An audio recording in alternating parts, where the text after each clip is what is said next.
Mi madre, Elena, está a punto de volar a Nigeria. Se enamoró por internet y ahora está destruyendo su vida por un hombre que no conoce. Tiene 77 años y vive aquí, en Inglaterra. Lo ha preparado todo en secreto, con una frialdad que me hiela la sangre. Ha desconectado la luz, el gas y el agua de su piso de toda la vida. Casi todas sus pertenencias personales han desaparecido. Ha vaciado sus cuentas bancarias y las ha cerrado para siempre. Nadie de la familia sabía nada. Cortó la comunicación con todos sus amigos. Rompió todos los lazos. Me enteré solo porque conseguí rastrear la señal de su teléfono. Me llevó a un hotel cerca del aeropuerto. Antes, pasé por su piso y lo encontré casi vacío. Fue allí donde encontré los papeles. Una nueva dirección. Su nuevo hogar en Nigeria. Estoy completamente destrozado. Llamé a la policía inmediatamente. La denuncié como persona desaparecida. Ahora solo puedo rezar para que la detengan cuando intente embarcar en ese avión. En su piso, lo único que quedaba eran nuestras fotos familiares. Fotos de sus hijos, de sus nietos, de sus bisnietos. Seguían allí, sobre la mesita de noche. Me pregunto cómo pudo mirar esas fotos y aún así decidir abandonarnos. Esto es mucho peor que si hubiera muerto. La muerte de un padre es algo que todos afrontan tarde o temprano. Pero esto, que nos haga pasar por este infierno creyendo que es lo correcto, es insoportable. Si al llegar allí le piden un rescate, no podremos pagarlo. Nadie en la familia tiene ese dinero. Si se da cuenta del error y quiere volver, no sé de dónde sacaríamos el dinero. Ni para un billete de avión, ni para encontrarle un nuevo lugar donde vivir. Ayer llegó una carta suya. La envió por correo antes de irse del todo. En ella dice que espera que podamos perdonarla, que la apoyemos en su nueva vida, que se pondrá en contacto con nosotros a través de Facebook cuando llegue. Nos pide que cuidemos de lo poco que queda. Tenemos 2 semanas hasta que venza el contrato de alquiler de su piso. 2 semanas para decidir qué hacer con los restos de su vida anterior. Pero al final de la carta hay un párrafo que lo cambia todo. Una confesión. Y el verdadero motivo de su viaje no es solo el amor. Es algo que jamás hubiéramos podido imaginar. Sonó el teléfono. Era la policía. Hemos localizado a Isabel. Mi corazón dio un vuelco. Por fin podía respirar. Pero entonces dijeron las palabras que me helaron la sangre. Está en el aeropuerto de Heathrow, en la puerta 42, embarcando en un vuelo a Lagos, Nigeria. El alivio se desvaneció y fue reemplazado por pánico puro. «¡Deténganla!», les grité por teléfono. «Tienen que hacer algo». Pero la voz del oficial fue tranquila, casi clínica. «Señor, es una mujer adulta. No ha infringido ninguna ley. No podemos retenerla contra su voluntad». Mi única oportunidad era llegar yo mismo, intentar razonar con ella. Nunca en mi vida había conducido tan rápido. Cada semáforo en rojo era una tortura. Finalmente llegué a la terminal, corriendo entre la multitud hasta que la vi, de pie junto a su puerta de embarque. Se veía diferente. Llevaba un vestido nuevo de flores, muy llamativo, algo que yo nunca le había visto. Se había peinado de otra manera y tenía una pequeña sonrisa tensa en los labios. Era mi madre, pero sentí que estaba mirando a una completa desconocida. ¿Alguna vez has mirado a alguien que amas y has visto a un extraño? Es un sentimiento que te deja un vacío por dentro. «Mamá», dije, acercándome con la voz temblorosa. Ella se giró y su sonrisa desapareció. La reemplazó una mirada fría, dura. «Javier, ¿qué haces aquí? Vas a hacer que pierda el vuelo». Le agarré las manos, estaban heladas. «Mamá, por favor, no hagas esto. Es una estafa, ¿no lo ves?» «No sabes de lo que hablas», espetó, soltándose de mi agarre. «David me está esperando. Él me quiere». Sus ojos parecían perdidos, como si estuviera recitando un guión que le habían enseñado. «Es un buen hombre, un verdadero caballero». Cada palabra era un puñal en mi corazón. Estaba describiendo a un fantasma de internet. «Por favor, escúchame», le rogué. «Mira lo que has hecho. Has tirado tu vida a la basura». Fue entonces cuando me miró con pura rabia. «Tú estás arruinando mi vida. Esta es mi oportunidad de ser feliz». La gente a nuestro alrededor empezaba a mirarnos. La tensión se podía cortar con un cuchillo. Y entonces lo escuchamos por los altavoces. Última llamada para el embarque del vuelo BA-249 con destino a Lagos. Se dio la vuelta, se alejó de mí y agarró su pequeño bolso de mano. Dio un paso hacia la pasarela de embarque. Mi mente gritaba, ¿la dejo ir o detengo físicamente a mi propia madre para evitar que suba a ese avión y desaparezca para siempre? Recibo una llamada. Es la policía. La hemos encontrado. Por un segundo sentí que el mundo volvía a su eje, que podía volver a respirar. Pero la siguiente frase me devolvió al infierno. Señor, no podemos hacer nada. La encontraron en un hotelucho en las afueras, registrada con un nombre falso. Isabel García. Isabel García. Un nombre sacado de la nada. Pero cuando los agentes hablaron con ella, se toparon con un muro. Mi madre, Elena, les abrió la puerta. Tranquila, serena. Les dijo que sí, que era ella, pero que estaba perfectamente. Les aseguró que estaba en plenas facultades mentales y que todo lo que hacía era por voluntad propia. Les pidió que me dijeran que dejara de buscarla, que ella era una mujer adulta y libre. La ley estaba de su lado. Si un adulto competente dice, estoy bien y quiero que me dejen en paz, la policía tiene las manos atadas. No era una secuestrada. No era una rehén. Ante la ley era simplemente una mujer que no quería ser encontrada. Lo peor es que no era la primera vez. Semanas antes, el banco ya había alertado a la policía por movimientos rarísimos en sus cuentas. Cuando los agentes fueron a verla a su casa, mi madre les cerró la puerta en las narices. Les dijo que dejaran de molestarla, que sabía perfectamente lo que hacía con su dinero. La habían programado para desconfiar de todos nosotros, incluida la autoridad. Y entonces, 3 días después de esa llamada de la policía, recibimos la carta. Una carta de despedida. En ella nos pedía perdón. Decía que esperaba que la apoyáramos en su nueva vida y que algún día entenderíamos. Era una manipulación cruel, envuelta en palabras de amor. Y la estocada final. Nos daba solo 2 semanas para vaciar su piso. Su piso donde crecimos, donde están todos nuestros recuerdos. De infancia. ¿Alguna vez has visto a alguien que amas convertirse en un completo desconocido? Es como si te miraran a los ojos, pero no te vieran en absoluto. Te lo juro, es peor que si simplemente hubiera muerto. La muerte de un padre es algo que, tarde o temprano, todos enfrentan. Es un dolor limpio, por así decirlo. Pero esto, que ella nos hiciera pasar por este calvario, convencida de que estaba haciendo lo correcto mientras nos destrozaba, es 1000 veces peor. Yo ya había rastreado la ubicación de su teléfono. La señal venía del aeropuerto. Era el final, el movimiento definitivo. Estaba a punto de subirse a un avión y desaparecer para siempre de nuestras vidas.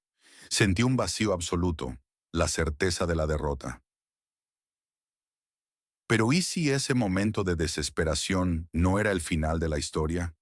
¿Y si solo era el comienzo de un giro aún más inesperado? La llamada llegó desde el aeropuerto. Era de la aerolínea. A mi madre, a Elena, no la habían dejado subir al avión. El corazón me dio un vuelco de alivio, pero la razón me desconcertó. No era por una alerta de fraude, ni porque la hubieran identificado como víctima. Fue por algo mucho más absurdo. No tenía visado para Nigeria. Ella, en su mundo de fantasía, estaba convencida de que se lo darían al aterrizar, como un simple trámite. Logramos contactarla por teléfono, y el alivio duró exactamente un segundo. Lo sé, me dijo, con una calma que me heló la sangre. David está ayudando a solucionarlo. Su voz sonaba tranquila, casi molesta por nuestra preocupación. No iba a volver a casa. De hecho, se acababa de registrar en un hotel justo al lado del aeropuerto. Su plan era ir a la embajada a primera hora de la mañana para conseguir el famoso visado y tomar el siguiente vuelo. Aún estaba atrapada. En su mente, David seguía siendo el hombre de su vida. Aún creía que él no le había robado nada de dinero. Estaba convencida de que la última gran transferencia que el banco detuvo fue simplemente porque ella se había equivocado al escribir la dirección. Nada más. ¿Alguna vez has intentado razonar con alguien que simplemente no quiere ver la verdad? Es como gritar contra un muro de cristal. Ves a la persona al otro lado, pero tu voz no llega, tus palabras rebotan. Y entonces, silencio. 6 horas.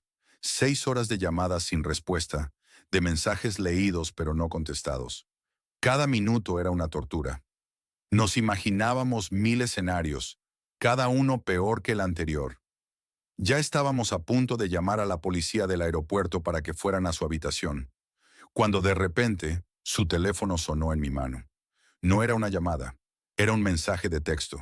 4 palabras que lo cambiaron todo. Corto, seco. Decía, vuelvo a casa, no funciona ninguna tarjeta. Y ahí lo entendí. Ese fue su momento de lucidez. No fueron nuestros ruegos durante semanas. No fueron las pruebas del fraude que le pusimos delante. Ni siquiera fue el hecho de que ese hombre le hubiera vaciado las cuentas bancarias. Fue la humillación. La humillación fría y dura de estar sola en un hotel anónimo, intentando pagar una botella de agua y viendo cómo una tarjeta, y luego otra, y luego la de crédito, eran rechazadas. La fantasía del amor exótico y la nueva vida se hizo añicos contra la pantalla de un datáfono diciendo, transacción denegada. La burbuja en la que vivía no la pinchamos nosotros. La pinchó la cruda realidad de no tener ni un solo euro para seguir adelante. Mi madre estaba a salvo. Por fin estaba de vuelta. Pero ¿a qué precio? Había vuelto, sí, pero lo había perdido casi todo. ¿Y ahora qué pasa cuando tienes que enfrentarte a la realidad sin dinero, sin orgullo y con el corazón completamente roto? Por fin Ana estaba en casa. Ese suspiro de alivio duró exactamente un día. Y entonces, la cruda realidad nos golpeó en la cara con la fuerza de un huracán. Revisamos sus cuentas bancarias. Fue como asomarse al epicentro de un terremoto financiero. Todos sus ahorros, el dinero que había guardado durante toda su vida para la jubilación, todo se había esfumado, desaparecido. En la cuenta apenas quedaba lo suficiente para pagar las facturas del próximo mes. Nos quedamos mirando la pantalla del ordenador en silencio, un silencio pesado y frío. El daño era inmenso, casi total. De repente nos dimos cuenta de que no teníamos ni idea de cómo íbamos a pagarle una vivienda o los cuidados que iba a necesitar en el futuro. Fue entonces cuando tomé una de las decisiones más difíciles de mi vida. Tenía que convertirme en el guardián de mi propia madre. Recordé que, hacía años, me había firmado un poder notarial por si alguna vez le pasaba algo. Nunca imaginé que tendría que usarlo de esta manera. Mi plan era activarlo para tomar el control total de sus finanzas, restringir por completo su acceso a Internet y, sí, básicamente, tratarla como a una niña, protegerla de sí misma y del mundo exterior.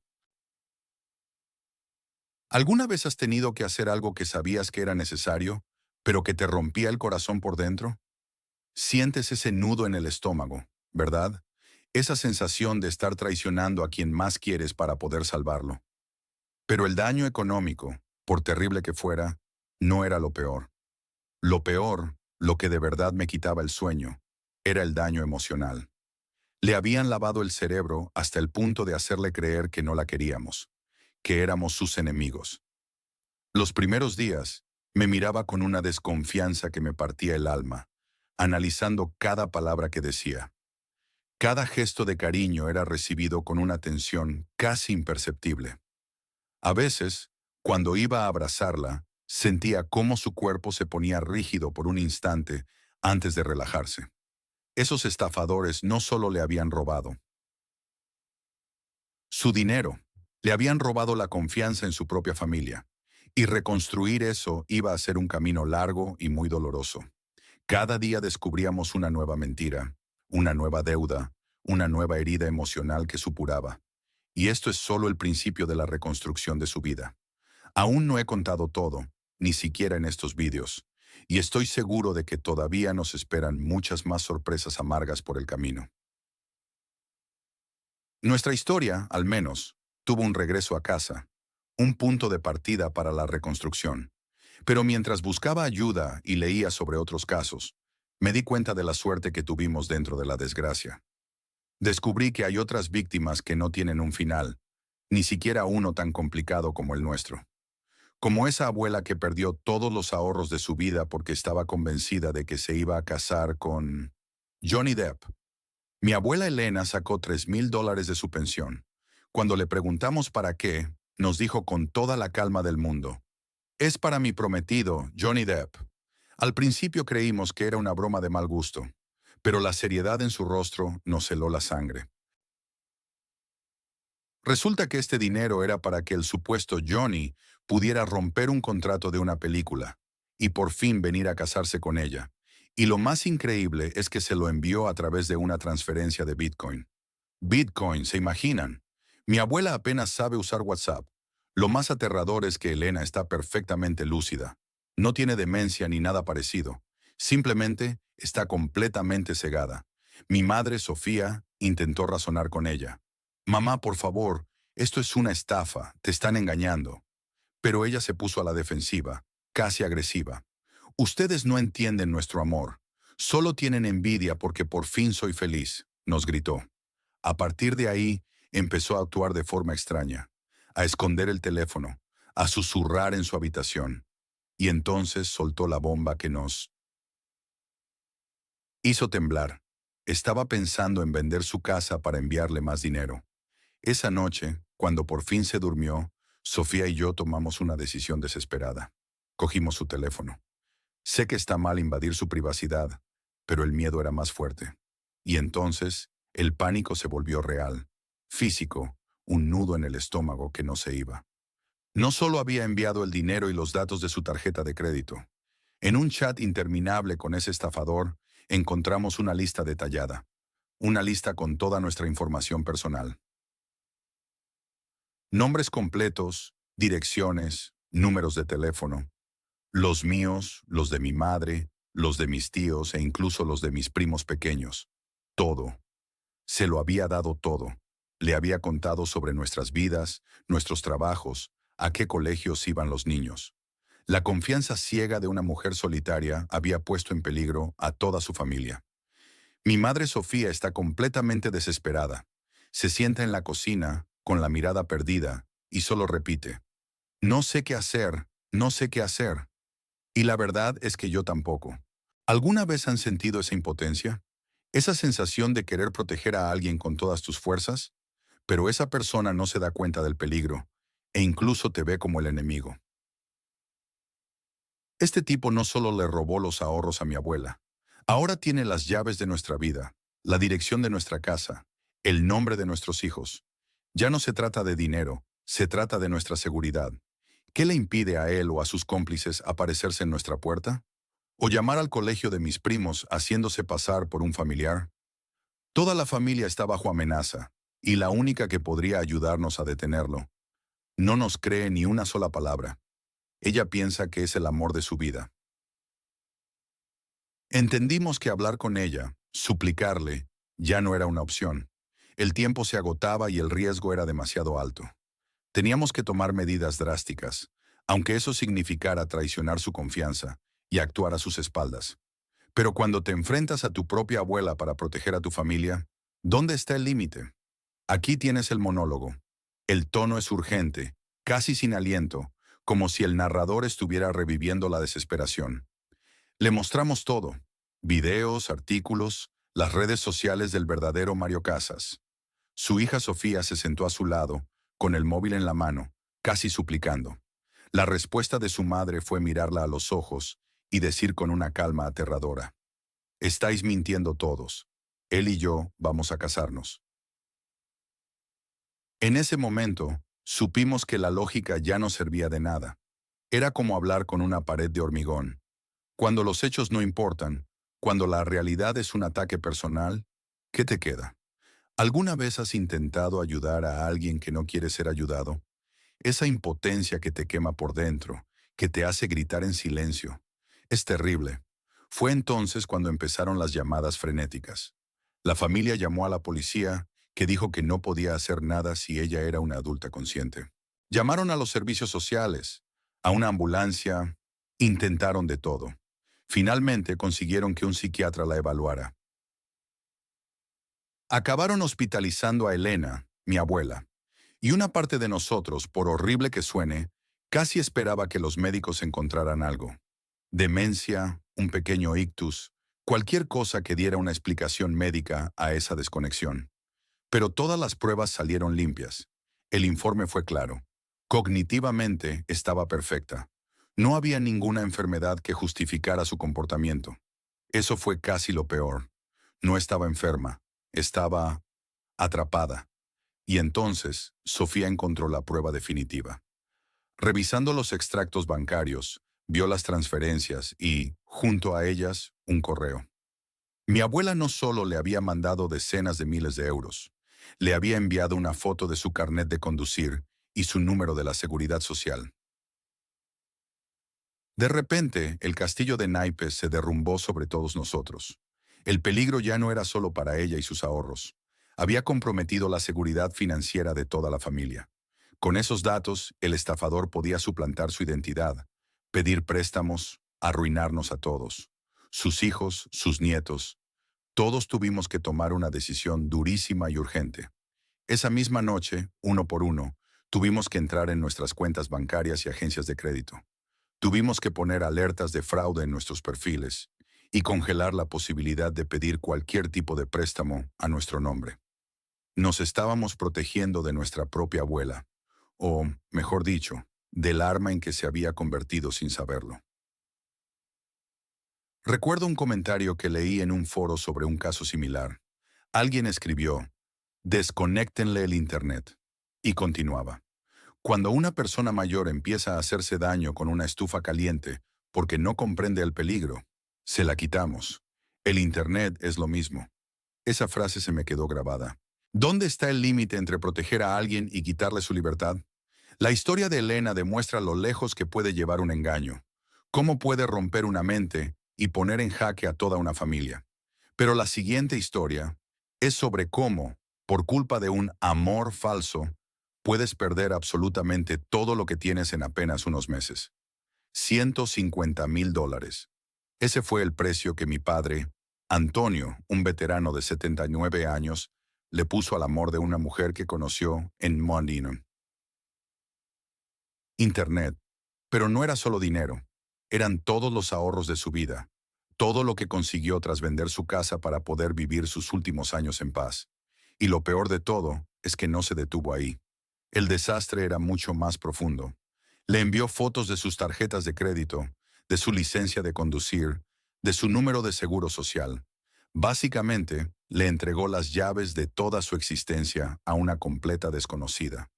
Cuando me enteré, sentí un frío que me recorrió todo el cuerpo. Tenía que hacer algo, y rápido. Fui a su casa y le dije, «Papá, tenemos que ir a la policía. Esto es grave. Dame el teléfono, por favor». Intenté quitárselo de las manos, y entonces, mi propio padre me agarró con una fuerza que no creía que tuviera. A sus 79 años, con el cuerpo temblando de rabia, luchó contra mí para proteger ese teléfono. Ya no era él. Era como si un extraño se hubiera apoderado de su cuerpo, un extraño leal solo a esa mujer. Le supliqué, «Papá, solo estoy preocupado por ti».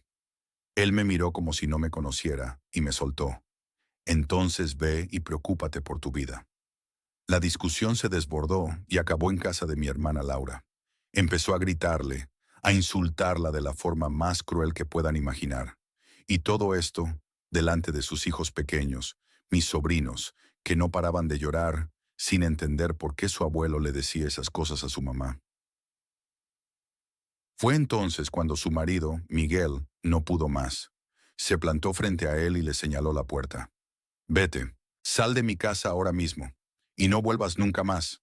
Lo habían echado de la familia, su propia familia.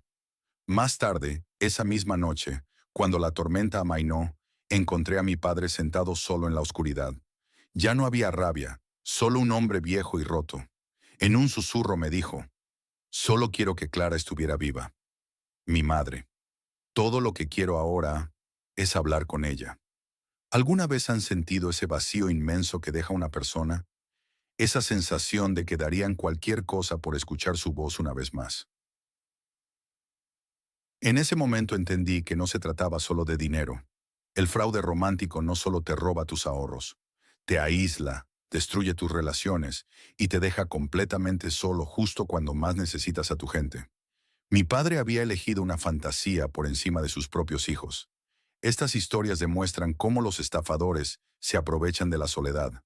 Pero existe otro tipo de engaño, igual de cruel, que se basa en el chantaje.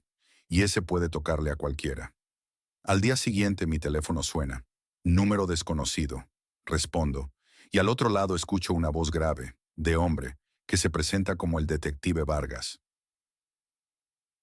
El tipo hablaba como un poli de verdad, de unos 50 años, con ese tono cansado pero autoritario. Hasta el día de hoy, sigo pensando que quizás era un ex policía, porque su actuación era impecable. Empezó diciendo que la llamada estaba siendo grabada con fines oficiales y que tenía que informarme de una situación muy delicada. Mi corazón se detuvo. Me dijo que la chica con la que hablé, Sofía, era menor de edad. Luego, para demostrar que iba en serio, soltó un par de detalles de mi pasado, cosas menores que podría encontrar cualquiera con un poco de esfuerzo, pero que en ese momento me sonaron a que de verdad había revisado mi expediente. Dijo que el padre de Sofía había encontrado nuestros mensajes, que se había vuelto loco y que era un hombre muy influyente. Describió a un padre furioso, protector y dispuesto a todo por su niña. Y aquí viene el giro maestro de la estafa. El detective no me estaba acusando de nada terrible. Me dijo que, durante la tremenda bronca familiar por mi culpa, la chica se había caído y se había hecho daño. Ahora estaba en el hospital. La historia era perfecta. Yo no era un criminal, pero sí el causante indirecto de una desgracia familiar. Entonces, el detective Vargas cambió su tono a uno más comprensivo. Mira, me dijo, el padre quiere meterte en un lío gordo, pero yo creo que esto se puede arreglar por lo civil, sin que quede registro.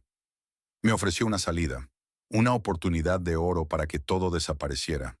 La solución era sencilla, pagar la mitad de la factura del hospital por las lesiones de la chica. Mi cabeza daba vueltas. ¿Qué facturas? ¿Qué lesiones? Pero antes de que pudiera procesarlo, me soltó la cifra. No era un número redondo. Eran $9,037 con 57 centavos. La precisión de la suma la hacía parecer terriblemente real. No sé si alguna vez habéis sentido ese pánico helado, esa sensación de que el suelo desaparece bajo tus pies. En ese momento, dejas de pensar con claridad. El detective Vargas añadió que el padre estaba en la comisaría con él, a punto de firmar la denuncia formal. Tienes una hora para transferir el dinero, me dijo con una calma aterradora. O inicio el protocolo oficial y esto acaba en juicio con un jurado. $9,000. Una hora. Y un policía al otro lado de la línea que sonaba tan real como la pesadilla en la que estaba metido. No sabía qué hacer. ¿Y si era verdad? ¿Y si estaba a punto de arruinarme la vida por una estúpida conversación en una app de citas? El presentador aparece en pantalla. El tono es serio, reflexivo y personal. La música de fondo es suave y melancólica. ¡Qué historias tan brutales! De verdad, qué difícil es terminar un video así. Terminamos de ver cómo la vida de una madre, que lo abandonó todo por un vuelo a Nigeria, casi se desmorona por completo. Vimos a una abuela, convencida de que se casaría con Johnny Depp, entregar su seguridad y la de toda su familia. Y fuimos testigos del colapso de un veterano de 79 años que perdió los ahorros de toda una vida, y casi a sus hijos, por una promesa de amor falsa. Todas estas historias, aunque distintas, tienen un eco en común, un eco de soledad. Los estafadores no solo roban dinero, eso es casi lo de menos. Roban la confianza, destruyen relaciones familiares y secuestran la dignidad de personas que, en el fondo, solo buscaban un poco de conexión, un poco de calor humano. Lo más desgarrador es la impotencia de las familias. Ver cómo un ser querido se transforma, cómo empieza a verte como un enemigo mientras le entrega todo a un extraño. Es una pesadilla. Lo que hemos visto hoy es un recordatorio de que la mayor vulnerabilidad no es la edad, sino el aislamiento. Estos criminales son expertos en encontrar las grietas en el corazón de una persona y verter veneno en ellas, hasta que la mentira se convierte en su única verdad. Por eso te pido que compartas este video. No por las vistas, no por el algoritmo. Compártelo con tus padres, con tus abuelos, con tus tíos. Quizás sea incómodo empezar esta conversación, pero te aseguro que es 1000 veces menos doloroso que tener que reconstruir una vida desde las cenizas, como lo está haciendo ahora el hijo de esa madre que salvó en el aeropuerto. Tu llamada, tu visita, tu interés genuino puede ser el escudo más fuerte que tengan. Suscríbete y activa las notificaciones, porque lo que hemos visto hoy, aunque terrible, es solo la punta del iceberg de la manipulación humana. Hemos hablado de víctimas y hemos visto su dolor, pero ¿qué pasa cuando la presa decide cazar al depredador? En mi próximo video, la historia dará un giro de 180 grados. No hablaremos de una estafa por amor, sino de un engaño tan elaborado que su objetivo no es tu dinero, sino tu propia vida, tu identidad. Y conoceremos a la persona que, al darse cuenta, no huyó. Decidió tenderles una trampa. ¿Se puede vencer a los maestros del engaño en su propio juego? La respuesta te sorprenderá. Cuídate y cuida a los tuyos. Nos vemos pronto.